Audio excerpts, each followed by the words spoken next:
S کے are کہہ رہے ہیں کیا قرض دار کے قرضے کو زکوٰۃ سمجھ کر چھوڑ دیا جا سکتا ہے یا نہیں؟ جی نہیں، ایسا نہیں ہے۔ اگر آپ دیتے وقت نیت کریں کہ یہ زکوٰۃ کی رقم میں اس کو دے رہا ہوں، تب تو وہ زکوٰۃ کی رقم شمار ہوگی، اور اگر آپ نے اس کو دیا تھا پہلے قرض، پھر چاہ رہے ہیں کہ اس کو زکوٰۃ میں شامل کر لوں، تو ایسا نہیں ہے۔ پھر اس کا طریقہ یہ ہے کہ آپ اتنی ہی رقم اس صاحب کو دیں، اس صاحب کو اتنی ہی رقم دیں، اور پھر وہ اس سے بطور قرض واپس لے لیں۔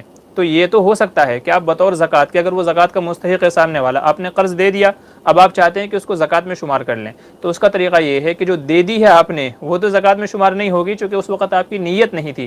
حالانکہ زکوٰۃ کی ادائیگی کے لیے ضروری ہے کہ جب آدمی دے رہا ہے اس وقت نیت ہونی چاہیے، بعد میں نیت کا اعتبار نہیں ہے، بلکہ جب دے رہا ہے اس وقت نیت ہونی چاہیے۔ اور یہاں قرض والی شکل میں آپ کی نیت نہیں تھی وہ ٹائم پہ، اب آپ کرنا چاہ رہے ہیں تو اب اس کا اعتبار نہیں ہے۔ اس کا دوسرا طریقہ علماء نے یہ بیان کیا ہے، آپ نے زکوٰۃ دے دی تھی اور اب آپ چاہتے ہیں کہ میں اس کو زکوٰۃ میں شمار کر لوں، تو اس کا طریقہ یہ ہے کہ اب دوبارہ آپ اس کو پیسے دیں، لیکن زکوٰۃ کی نیت سے دیں۔ اس کو بتائیں نہ بتائیں کہ زکوٰۃ کی ہے یا نہیں، بنا بتائے بھی زکوٰۃ ادا ہو جاتی ہے۔ وہ زکوٰۃ کا مستحق ہے تو آپ اس کو مزید رقم دیں زکوٰۃ کے طور پر۔ جب وہ رقم اس کے پاس چلی جائے تو اب وہ بطور قرض اس سے وصول کر لیں کہ لا بھائی تیرے پاس رقم آ گئی ہے، اب قرضہ مجھے واپس دے دے۔ تو اس شکل میں دونوں کام ہو جائیں گے، آپ کی زکوٰۃ بھی ادا ہو جائے گی اور وہ بھی۔ اگر نہیں سمجھ میں آیا تو بعد میں پوچھ لیجیے گا، تھوڑا پیچیدہ مسئلہ ہے۔